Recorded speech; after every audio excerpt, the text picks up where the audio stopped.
साल 1932 है। ऑस्ट्रेलिया अभी भी ग्रेट डिप्रेशन से उबर रहा है। हालात बेहद कठिन है। पश्चिमी ऑस्ट्रेलिया के किसान खासकर कैंपियन जिले में काफी परेशान हैं, मुश्किल से गुजारा कर पा रहे हैं। और तभी लगभग 20,000 ईमू, ऑस्ट्रेलिया के मूल निवासी, उड़ने में अक्षम लेकिन विशालकाय पक्षी, इनलैंड से तटीय इलाकों की ओर प्रजनन के मौसम में चले आते हैं। और उन्हें वहां मिलते हैं गेहूं के खेत, उन गरीब किसानों की मेहनत की फसल। और ईमू सोचते हैं, वाह, फ्री का बूफे। ईमू भारी संख्या में खेतों में घुस जाते हैं, फसलें रौंदते हैं, बाढ़ें तोड़ते हैं और हर तरफ तबाही मचाते हैं। और ध्यान रहे, ये आम पक्षी नहीं है।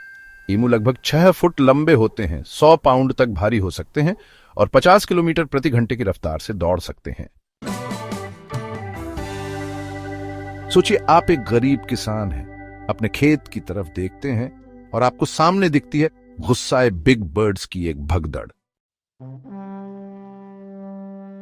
किसानों ने हर तरीका आजमाया, बाढ़ लगाई, डराने की कोशिश की, गोलीबारी भी की, लेकिन ईमू बहुत तेज, संगठित और संख्या में बहुत ज्यादा थे।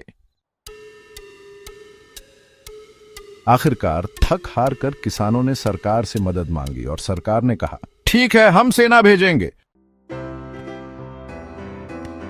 हाँ, आपने सही सुना, फौज भेजी गई पक्षियों के खिलाफ। Defence minister sir George Pierce ने इस योजना को मंजूरी दी। योजना थी कि वर्ल्ड वॉर 1 में इस्तेमाल की गई लुईस मशीन गनों से लैस सैनिक भेजे जाएंगे ताकि ईमुओं को खत्म किया जा सके और फसलें बचाई जा सकें। यह कोई अनौपचारिक ऑपरेशन नहीं था, यह एक आधिकारिक सैन्य मिशन था जिसमें सैनिक, लॉजिस्टिक्स और एक युद्ध संवाददाता तक शामिल था। जंग शुरू हो चुकी थी। नवंबर 1932 में रॉयल ऑस्ट्रेलियन आर्टिलरी के मेजर GPW मेरिडिथ को 2 सैनिकों, 2 मशीन गनों और 10,000 गोलियों के साथ मैदान में भेजा गया। सुनने में लगता है बस कुछ पक्षियों के लिए जरूरत से ज्यादा तैयारी है ना? पर सच्चाई इससे कोसों दूर थी। पहली कोशिश 2 नवंबर को हुई। सैनिकों ने 50 ईमुओं का एक झुंड देखा, मशीन गन सेट की, फायरिंग शुरू की। पक्षी भाग गए, जैसे किसी वीडियो गेम का नाइटमेयर मोड हो। ईमू इधर उधर दौड़ने लगे जिगजैग पैटर्न में। मशीन गन जाम हो गई। सैनिक शायद कुछ ही ईमू मार पाए, न दर्जनों न सैकड़ों, सिर्फ कुछ। दूसरी कोशिश और भी हास्यास्पद। इस बार सैनिकों ने मशीन गन को ट्रक पर माउंट कर दिया, सोचकर कि दौड़ते हुए ईमुओं को पीछा करके मारेंगे। लेकिन जमीन इतनी ऊबड़ खाबड़ थी कि ना तो बंदूक सही से निशाना साध पा रही थी, ना ट्रक ईमुओं की रफ्तार पकड़ पा रहा था।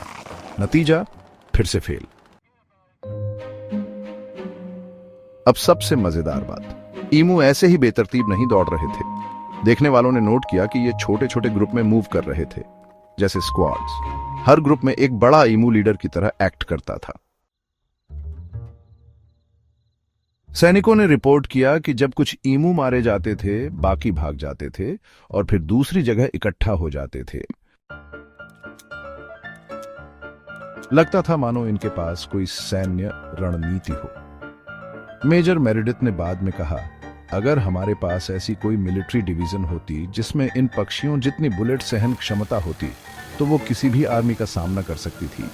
ये मशीन गनों के सामने ऐसे खड़े हो जाते हैं जैसे टैंक्स। जी हां, उन्होंने ईमू की तुलना टैंक से कर दी। करीब 1 महीने की इस चिड़ियों की चेजिंग के बाद ऑपरेशन रद्द कर दिया गया।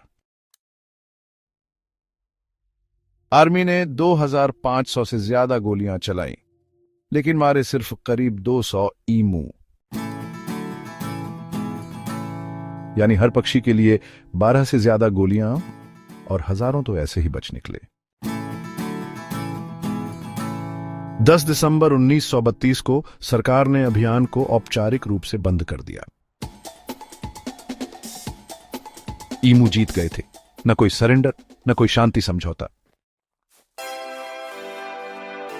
बस पक्षी इंसानों से बेहतर निकले और इंसान हार मानकर लौट गए। उस समय की प्रेस ने इस घटना की जमकर खिल्ली उड़ाई। हेडलाइन छपी, ईमू ने सेना को हराया, पक्षी 1 इंसान 0। और आज भी दी ग्रेट ईमू वॉर इतिहास की सबसे अजीब सैन्य कार्रवाइयों में से एक मानी जाती है। आखिरकार किसानों ने इनाम की नीति अपनाई, सेना की जगह स्थानीय शिकारी हायर किए। यह तरीका थोड़ा बेहतर चला। और ईमू वो तो वही रहे, निश्चिंत, अडिग और बिना किसी चिंता के। और ऑस्ट्रेलियाई सेना, उन्होंने फिर कभी वन्य जीवों के खिलाफ बड़े पैमाने पर जंग नहीं छेड़ी, और शायद यही समझदारी थी।